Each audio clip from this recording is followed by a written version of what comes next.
क्या आप जानते थे कि पिछले ही हफ्ते एक स्वस्थ 35 वर्षीय मैराथन धावक को रक्त परीक्षण के परिणाम मिले, जिसमें खतरनाक रूप से उच्च लीवर एंजाइम दिखाए गए, जिसने महीनों के अनावश्यक चिकित्सा परीक्षणों और चिंता को जन्म दिया।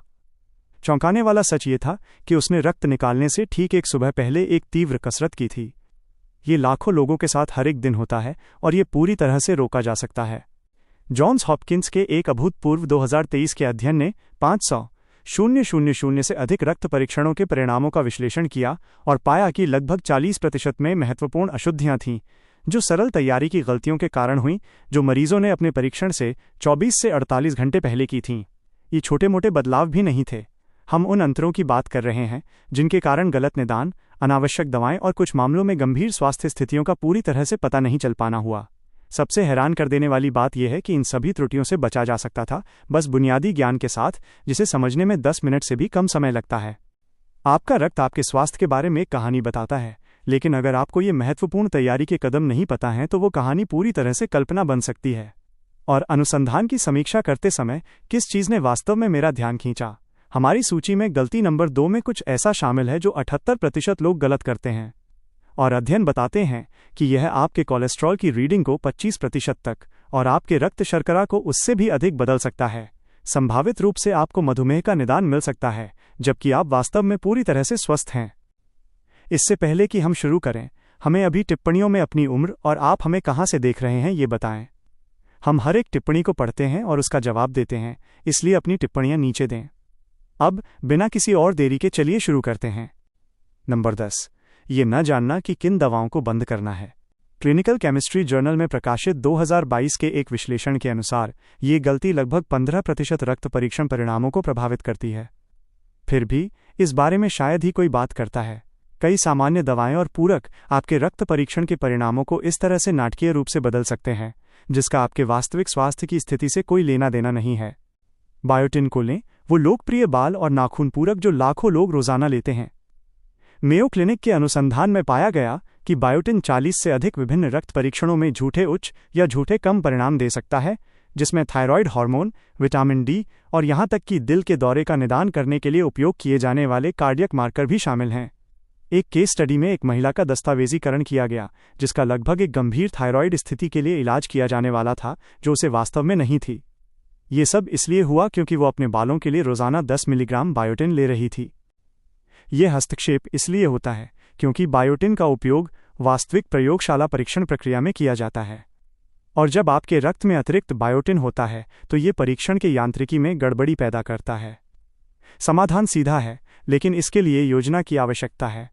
किसी भी रक्त परीक्षण से कम 72 घंटे पहले बायोटिन पूरक लेना बंद कर दें। विटामिन सी जैसे अन्य पूरकों के लिए, जो ग्लूकोज और कोलेस्ट्रॉल परीक्षणों में हस्तक्षेप कर सकते हैं, परीक्षण से 24 घंटे पहले बंद करना आमतौर पर पर्याप्त होता है। नुस्खे वाली दवाएं अधिक मुश्किल होती हैं, क्योंकि आपको अपने डॉक्टर से परामर्श किए बिना उन्हें कभी भी बंद नहीं करना चाहिए।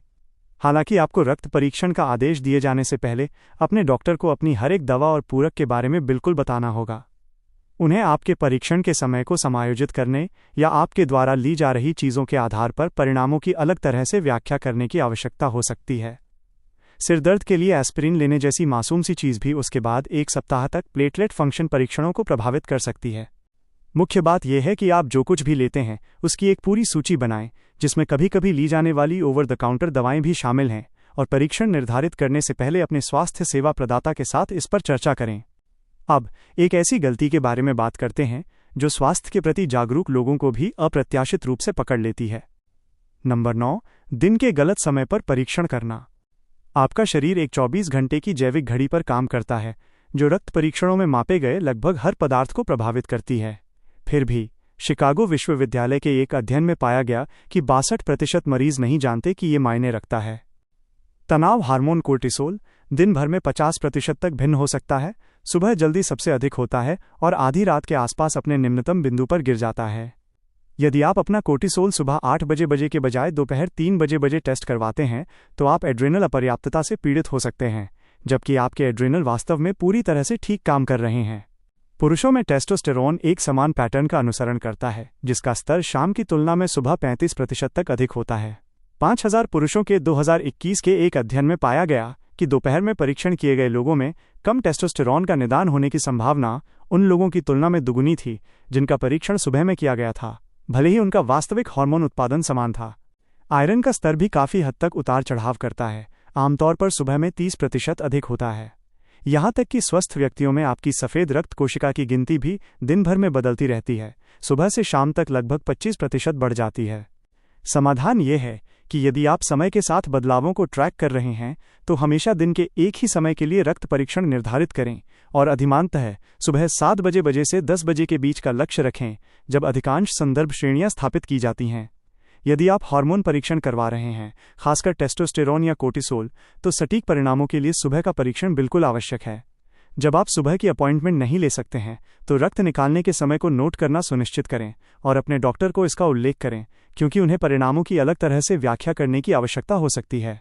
कुछ दूरदर्शी प्रयोगशालाएं अब संग्रह के समय के आधार पर संदर्भ श्रेणियों को समायोजित करना शुरू कर रही हैं, लेकिन यह अभी तक सार्वभौमिक नहीं है, इसलिए समय की जिम्मेदारी आप पर आती है। अब यहाँ चीज़ें व्यायाम के समय के साथ और भी रोचक हो जाती हैं।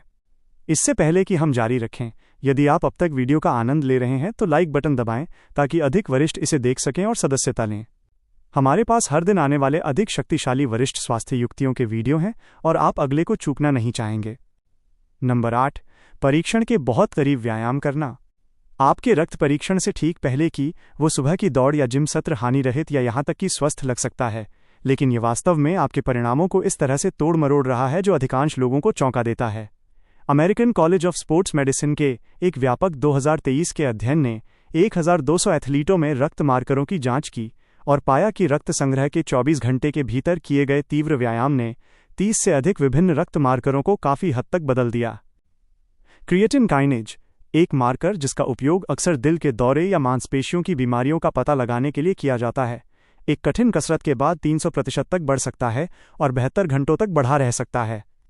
कल्पना करें कि जब आपने अभी अभी जिम में लेग डे किया हो तो आपको संदिग्ध दिल की समस्याओं के लिए आपातकालीन कक्ष में ले जाया जा रहा है।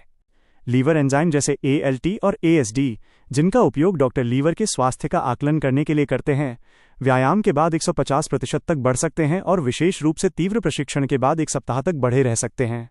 बोस्टन से एक केस स्टडी का दस्तावेजीकरण किया गया जिसमें एक ट्रायथलीट को अनावश्यक लीवर बायोप्सी से गुजरना पड़ा, क्योंकि प्रशिक्षण के बाद उसके एंजाइम बहुत अधिक थे, जबकि उसका लीवर वास्तव में पूरी तरह से स्वस्थ था। यहाँ तक कि मध्यम व्यायाम भी परिणामों को महत्वपूर्ण रूप से प्रभावित करता है। 30 मिनट की जॉग आपकी सफ़ेद रक्त कोशिका की गिनती को 40% बढ़ा सकती है, संभावित रूप से संक्रमण या सूजन के बारे में चिंता पैदा कर सकती है। आपके रक्त शर्करा में व्यायाम के प्रकार और अवधि के आधार पर नाटकीय रूप से उछाल या गिरावट आ सकती है, जिससे मधुमेह स्क्रीनिंग के परिणाम बिगड़ सकते हैं। सूजन मार्कर सी रिएक्टिव प्रोटीन 100% बढ़ सकता है और व्यायाम के बाद 48 घंटों तक बढ़ा रह सकता है। सबसे अच्छा तरीका यह है कि रक्त परीक्षण से कम 48 घंटे पहले जोरदार व्यायाम से बचें और आदर्श रूप से 72 घंटे पहले यदि आप मांसपेशियों के एंजाइम या सूजन मार्कर परीक्षण करवा रहे हैं। हल्की सैर ठीक है, लेकिन कोई भी ऐसी चीज़ जिससे आपको पसीना आता है या तेज़ सांस लेनी पड़ती है, उसे आपके रक्त निकालने के बाद तक स्थगित कर देना चाहिए। यदि आप अपनी कसरत की दिनचर्या को बिल्कुल नहीं छोड़ सकते हैं तो कम से कम अपने डॉक्टर को अपने व्यायाम के समय के बारे में सूचित करें ताकि वे परिणामों की सटीक व्याख्या कर सकें। अब हम उस क्षेत्र में बढ़ते हैं जो लगभग हर किसी की दैनिक दिनचर्या को प्रभावित करता है। नंबर 7, 48 घंटे के भीतर शराब पीना। आपके रक्त परीक्षण से 2 रात पहले रात के खाने के साथ शराब का वो 1 गिलास भी आपके परिणामों को, जितना आप महसूस करते हैं, उससे कहीं अधिक बिगाड़ रहा है। National institute on alcohol abuse के अनुसंधान में पाया गया कि रक्त परीक्षण से 48 घंटे के भीतर शराब का सेवन लीवर फंक्शन परीक्षणों को 40% तक, ट्राइग्लिसराइड्स को 30% तक बदल सकता है और यहाँ तक कि उसके बाद कई दिनों तक आपकी रक्त शर्करा विनियमन को भी प्रभावित कर सकता है। 500 मध्यम पीने वालों के 2022 के एक आकर्षक अध्ययन में पाया गया कि जिन लोगों ने परीक्षण से सिर्फ 3 दिन पहले शराब से परहेज किया था, उनके ट्राइग्लिसराइड का स्तर उनके सामान्य पीने के पैटर्न के बाद परीक्षण किए जाने की तुलना में औसतन 53 अंक कम था। वो अंतर अकेले कोलेस्ट्रॉल की दवा निर्धारित किए जाने या न किए जाने के बीच का अंतर हो सकता है। शराब बी विटामिन और मैग्नीशियम को भी कम करती है, जबकि कृत्रिम रूप से आयरन के स्तर को बढ़ाती है, जिससे आपकी पोषण स्थिति की पूरी तरह से विकृत तस्वीर बनती है। तंत्र जटिल है, लेकिन समझना महत्वपूर्ण है। शराब को आपके लीवर द्वारा एक विषाक्त पदार्थ के रूप में संसाधित किया जाता है और यह प्रक्रिया सामान्य चयापचय कार्यों पर प्राथमिकता लेती है। आपका लीवर उपभोग के बाद 72 घंटे तक शराब के टूटने से निपटने के लिए एंजाइमों का उत्पादन जारी रखता है, और ये बढ़े हुए एंजाइम मानक लीवर फंक्शन परीक्षणों पर दिखाई देते हैं। इससे भी अधिक चिंताजनक, शराब आपके प्लेटलेट फंक्शन और क्लॉटिंग कारकों को 96 घंटों तक प्रभावित करती है, संभावित रूप से रक्तस्राव विकारों को छिपा सकती है या क्लॉटिंग समस्याओं के बारे में झूठी चिंताएं पैदा कर सकती है। जीजीटी एंजाइम लीवर के स्वास्थ्य का एक संवेदनशील मार्कर भारी पीने के सत्र के बाद 3 सप्ताह तक बढ़ा रह सकता है। सबसे अच्छा अभ्यास ये है कि किसी भी रक्त परीक्षण से पहले कम से कम 72 घंटे के लिए सभी शराब से बचें, और आदर्श रूप से एक पूरा सप्ताह यदि आप व्यापक चयापचय पैनल या लीवर फंक्शन परीक्षण करवा रहे हैं। इसमें बियर, वाइन, स्पिरिट्स और यहाँ तक कि कुछ खांसी सिरप जैसी शराब युक्त दवाएं भी शामिल हैं। यदि पूर्ण परहेज वास्तविक नहीं है तो कम से कम 48 घंटों के लिए शराब से बचें और परीक्षण के एक सप्ताह के भीतर ज़्यादा न पिएं। अब एक ऐसी चीज़ की ओर बढ़ते हैं जो पूरी तरह से हानिरहित लगती है, लेकिन है नहीं। नंबर 6, निर्जलित या अत्यधिक हाइड्रेटेड होना। आपके हाइड्रेशन की स्थिति का रक्त परीक्षण की सटीकता पर बहुत बड़ा प्रभाव पड़ता है, जिसे अधिकांश लोग पूरी तरह से नज़रअंदाज कर देते हैं। UCLA मेडिकल सेंटर के एक 2023 के अध्ययन में पाया गया कि जो मरीज मामूली रूप से भी निर्जलित थे, उनमें किडनी फंक्शन मार्करों में औसतन 20% की झूठी वृद्धि दिखाई दी, जिससे अनावश्यक किडनी रोग के डर पैदा हुए। जब आप निर्जलित होते हैं तो आपका रक्त अधिक केंद्रित हो जाता है, जिससे यह प्रतीत होता है कि आपके पास वास्तव में जितना है उससे अधिक विभिन्न पदार्थों का स्तर है। सोडियम, पोटेशियम, रक्त यूरिया, नाइट्रोजन और क्रिएटिनिन सभी निर्जलीकरण के साथ बढ़ते हैं, संभावित रूप से किडनी की समस्याओं का संकेत देते हैं जो मौजूद नहीं है। आपका हीमोग्लोबिन और हेमाटोक्रिट का स्तर भी बढ़ता है, संभवतः पॉलीसिथेमिया या अन्य रक्त विकारों का गलत संकेत देते हैं। दूसरी ओर, अत्यधिक पानी पीने से आपका रक्त पतला हो सकता है और समान रूप से भ्रामक परिणाम पैदा हो सकते हैं।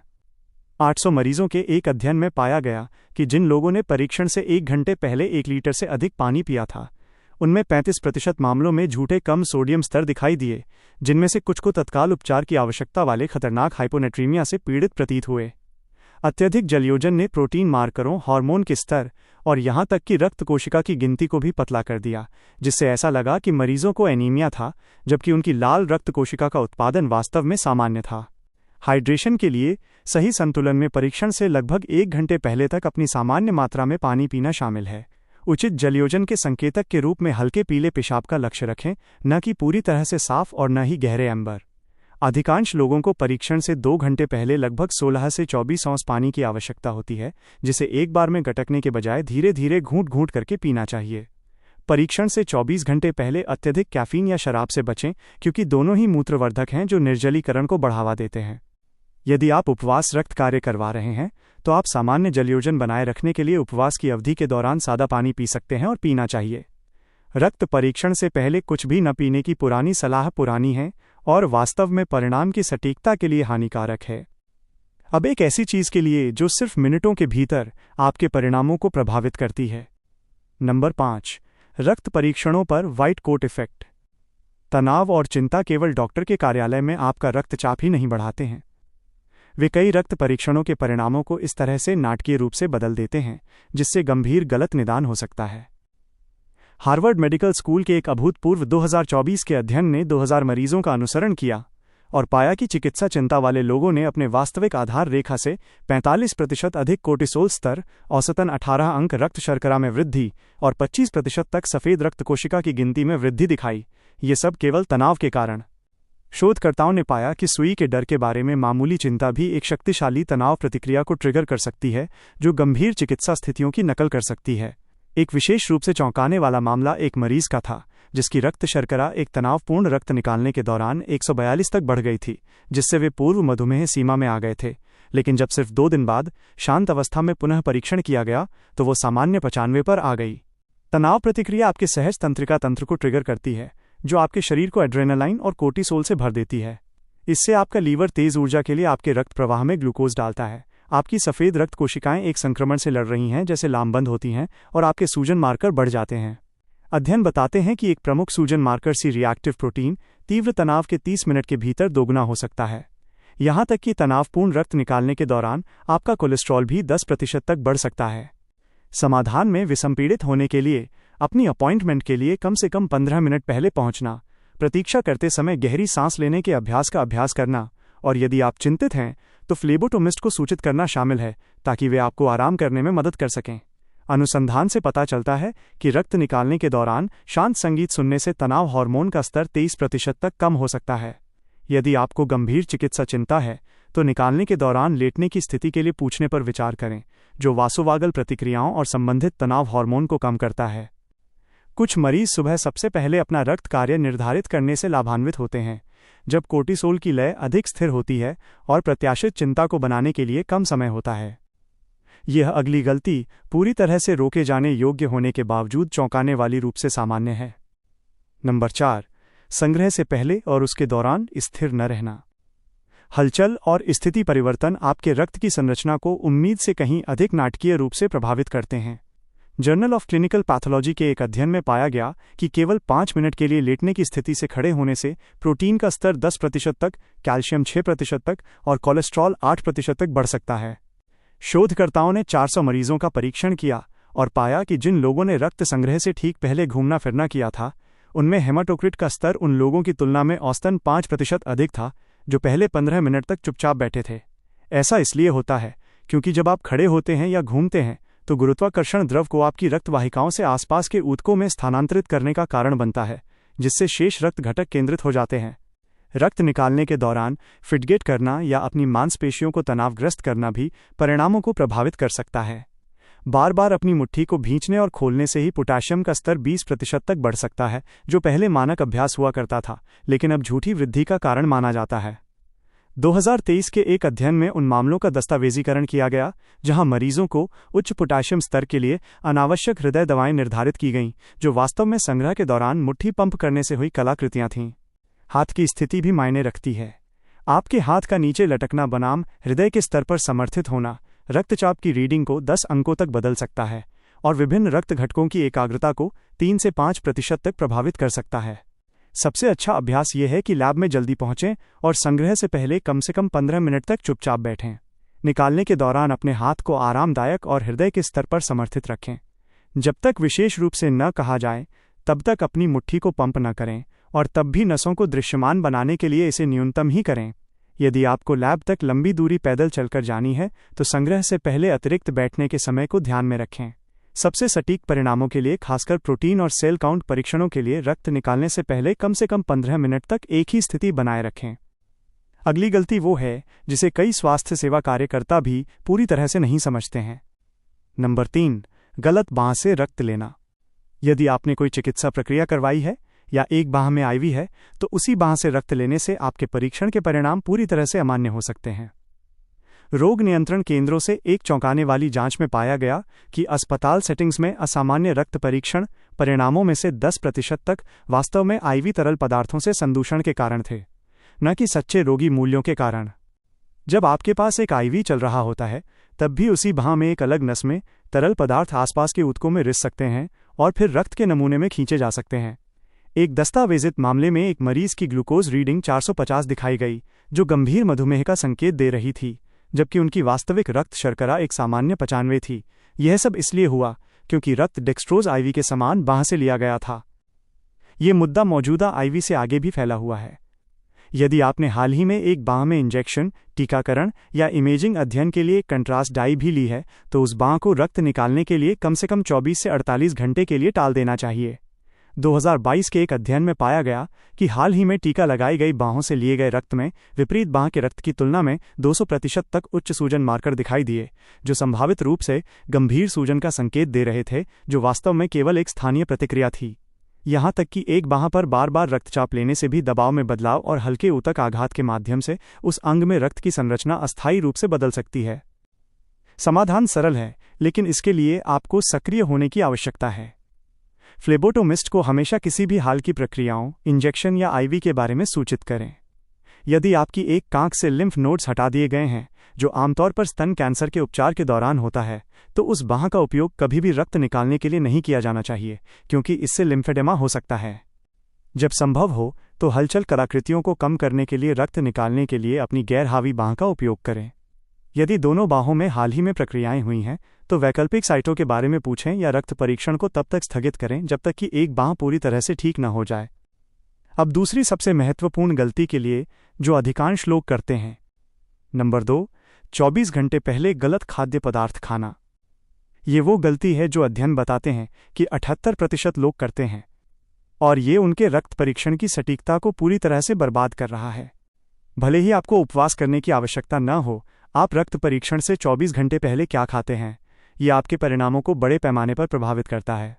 स्टैनफोर्ड विश्वविद्यालय के एक ऐतिहासिक 2023 के अध्ययन ने 1500 मरीजों का अनुसरण किया और पाया कि रक्त परीक्षण से 24 घंटे के भीतर वसायुक्त खाद्य पदार्थ खाने से ट्राइग्लिसराइड रीडिंग में औसतन 25% की वृद्धि हुई, जिसमें कुछ मरीजों में 40% तक की वृद्धि दिखाई दी। इससे भी अधिक चौंकाने वाली बात यह है कि अध्ययन में पाया गया कि उच्च वसा वाले भोजन आपके रक्त को इतना लाइपेमिक बना सकते हैं, जिसका अर्थ है वसा कणों से भरा हुआ, कि यह वास्तव में प्रयोगशाला उपकरण की अन्य घटकों का सटीक रूप से विश्लेषण करने की क्षमता में हस्तक्षेप करता है। कल्पना करें कि आपको उच्च कोलेस्ट्रॉल का निदान किया गया है और जीवन भर के लिए स्टैटिन निर्धारित किए गए हैं, जबकि आपने परीक्षण से एक रात पहले ही पिज्ज़ा और आइसक्रीम खाया था। लेकिन ये सिर्फ वसा के बारे में नहीं है। 24 घंटे के भीतर लाल मांस खाने से आपके क्रिएटिनिन का स्तर 30% तक बढ़ सकता है, संभावित रूप से किडनी की समस्याओं का संकेत दे सकता है जो मौजूद नहीं है।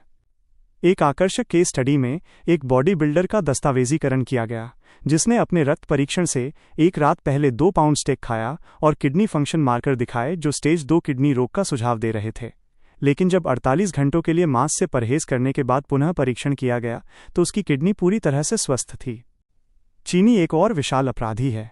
परीक्षण के 12 घंटे के भीतर शर्करा युक्त खाद्य पदार्थ या पेय का सेवन आपके उपवास ग्लूकोज को 15 से 20 अंक तक बढ़ा सकता है, जो आपको सामान्य से पूर्व मधुमेह सीमा में धकेलने के लिए पर्याप्त है। यहाँ तक कि कृत्रिम मिठास भी इंसुलिन प्रतिक्रियाओं को ट्रिगर कर सकती है, जो कई रक्त मार्करों को प्रभावित करती है। कॉफ़ी उपवास के दौरान सादी कॉफ़ी भी कोर्टिसोल को 25% तक बढ़ा सकती है और लीवर एंजाइमों को प्रभावित कर सकती है। सबसे अच्छा तरीका यह है कि परीक्षण से 24 घंटे पहले हल्का संतुलित भोजन करें, जिसमें मध्यम मात्रा में लीन प्रोटीन, सब्जियां और साबुत अनाज हों। तले हुए खाद्य पदार्थ, वसायुक्त मांस, शर्करायुक्त व्यवहार और शराब से पूरी तरह से बचें। यदि आप कोलेस्ट्रॉल या ट्राइग्लिसराइड परीक्षण करवा रहे हैं, तो कुछ विशेषज्ञ सटीक आधार रेखा परिणाम प्राप्त करने के लिए परीक्षण से 2 सप्ताह पहले अपना विशिष्ट आहार खाने की सलाह देते हैं। फिर अंतिम 24 घंटों के लिए सभी उच्च वसा वाले खाद्य पदार्थों से परहेज करते हैं। अपने परीक्षण से एक दिन पहले एक खाद्य डायरी रखें और इसे अपनी अपॉइंटमेंट पर लाएं, क्योंकि ये आपके डॉक्टर को किसी भी असामान्य परिणाम की व्याख्या करने में मदद कर सकता है। और अब नंबर 1 गलती के लिए जो बाकी सबको कमज़ोर करती है। नंबर 1, उपवास के निर्देशों का सही ढंग से पालन न करना। ये सभी रक्त परीक्षण की गलतियों का दादा है और अध्ययन बताते हैं कि 43% लोग इसे इस तरह से गलत करते हैं कि ये उनके परिणामों को पूरी तरह से अमान्य कर देता है। 1 मिलियन से अधिक रक्त परीक्षणों के एक बड़े 2024 के विश्लेषण में पाया गया कि अनुचित उपवास सभी अन्य तैयारी त्रुटियों की तुलना में अधिक गलत निदान के लिए जिम्मेदार था। भ्रम इस बात से शुरू होता है कि उपवास का वास्तव में क्या अर्थ है, यह न समझना। रक्त कार्य के लिए सच्चे उपवास का अर्थ है निर्दिष्ट समय अवधि के लिए सादे पानी को छोड़कर बिल्कुल कुछ नहीं, आमतौर पर 8 से 12 घंटे। लेकिन यहाँ वो है जो लोगों को एहसास नहीं होता है। छोटी मात्रा में कैलोरी भी परीक्षण को बर्बाद कर सकती है। आपके द्वारा चबाई जाने वाली च्यूइंग गम में 5 कैलोरी और शुगर अल्कोहल होते हैं जो आपकी ग्लूकोज रीडिंग को 10 अंक तक बढ़ा सकते हैं। आपकी कॉफ़ी में क्रीम, सिर्फ एक छींटा भी में इतना वसा होता है कि आपके ट्राइग्लिसराइड्स को 50 अंक या उससे अधिक तक बढ़ा सकता है। मेयो क्लिनिक के एक अध्ययन ने 600 मरीजों का परीक्षण किया जिन्होंने दावा किया कि उन्होंने ठीक से उपवास किया था, लेकिन जब विस्तार से पूछताछ की गई तो 31% ने कुछ ऐसा खाया था जो उन्हें नहीं लगा कि मायने रखता है। ब्रेथ मिंट्स, स्वाद वाला पानी, पूरक और यहाँ तक कि कुछ दवाओं में भी इतनी कैलोरी या पदार्थ होते हैं कि वे परिणामों को प्रभावित कर सकें। एक मरीज के ट्राइग्लिसराइड्स 400 मापे गए, जो अग्नाशय शोथ के गंभीर जोखिम का संकेत दे रहे थे, लेकिन जब उचित उपवास के बाद पुनः परीक्षण किया गया तो वे एक सामान्य 150 पर गिर गए। ये सब इसलिए हुआ क्योंकि वे अपने उपवास के दौरान मछली के तेल के पूरक ले रहे थे। समय भी बहुत मायने रखता है। बहुत देर तक उपवास करना उतना ही समस्याग्रस्त हो सकता है जितना कि पर्याप्त समय तक उपवास न करना। 16 घंटे के उपवास के बाद आपका शरीर कीटोन का उत्पादन करना और ऊर्जा के लिए मांसपेशियों को तोड़ना शुरू कर देता है, जो कुछ मार्करों को बढ़ाता है और आपको मधुमेह या कुपोषित प्रतीत करा सकता है जब आप दोनों में से कोई भी नहीं है। आपका लीवर भी बढ़े हुए उपवास के बाद ग्लूकोज डालना शुरू कर देता है, विरोधाभासी रूप से आपकी रक्त शर्करा को बढ़ाता है। सही उपवास प्रोटोकॉल में आपके रक्त निकालने से ठीक 10 से 12 घंटे पहले सभी भोजन और कैलोरी वाले पेय को बंद करना शामिल है। उचित जलयोजन बनाए रखने के लिए पानी न केवल अनुमत है बल्कि प्रोत्साहित भी है। अपनी नींद की अवधि के दौरान अधिकांश उपवास अवधि के लिए सुबह जल्दी अपना परीक्षण निर्धारित करें। यदि आप दवाएं लेते हैं तो अपने डॉक्टर से पूछें कि उन्हें उपवास के दौरान लेना है या नहीं, क्योंकि कुछ को जारी रखा जाना चाहिए जबकि अन्य को रोक दिया जाना चाहिए। अपने फ़ोन पर अलार्म सेट करें कि उपवास कब शुरू करना है और प्रलोभनों को आसान पहुंच से हटा दें। यदि आप गलती से अपना उपवास तोड़ देते हैं, भले ही वह कुछ छोटा ही क्यों ना हो, तो अपने परीक्षण को पुनर्निर्धारित करें, बजाय इसके कि यह आशा करें कि इससे कोई फर्क नहीं पड़ेगा, क्योंकि ये निश्चित रूप से सटीक परिणामों के लिए मायने रखेगा। अंत में, ये 10 गलतियां केवल मामूली असुविधाएं नहीं हैं जो आपके नंबरों को थोड़ा समायोजित करती हैं। वे सटीक स्वास्थ्य जानकारी और संभावित रूप से जीवन बदलने वाले गलत निदान के बीच का अंतर हैं। सबसे सशक्त हिस्सा ये है कि इनमें से हर एक गलती से बचना पूरी तरह से आपके नियंत्रण में है। आपको किसी विशेष उपकरण या चिकित्सा ज्ञान की आवश्यकता नहीं है, बस वो जागरूकता जो अब आपके पास है और पालन करने की प्रतिबद्धता। आपके रक्त परीक्षण आपके स्वास्थ्य के स्नैपशॉट हैं जो महत्वपूर्ण चिकित्सा निर्णयों का मार्गदर्शन करते हैं। सुनिश्चित करें कि वे स्नैपशॉट वास्तव में वास्तविक तस्वीर दिखा रहे हैं, न कि रोके जा सकने वाली तैयारी की गलतियों द्वारा बनाए गए विकृत संस्करण को। अगली बार जब आपका रक्त कार्य निर्धारित हो तो इस सूची की समीक्षा करें और स्वयं को सटीक परिणामों का उपहार दें। आपका भविष्य का स्वास्थ्य निर्णय इसे सही करने पर निर्भर करता है। अब हम आपसे सुनना चाहते हैं, क्या आपको कभी डरावने रक्त परीक्षण के परिणाम मिले हैं जो कुछ भी नहीं निकले? आपके रक्त परीक्षण से पहले आप इनमें से कौन सी 10 गलतियां कर रहे थे? नीचे टिप्पणियों में अपने अनुभव और राय हमारे साथ साझा करें। हमें उन्हें सुनना पसंद है। देखने के लिए धन्यवाद।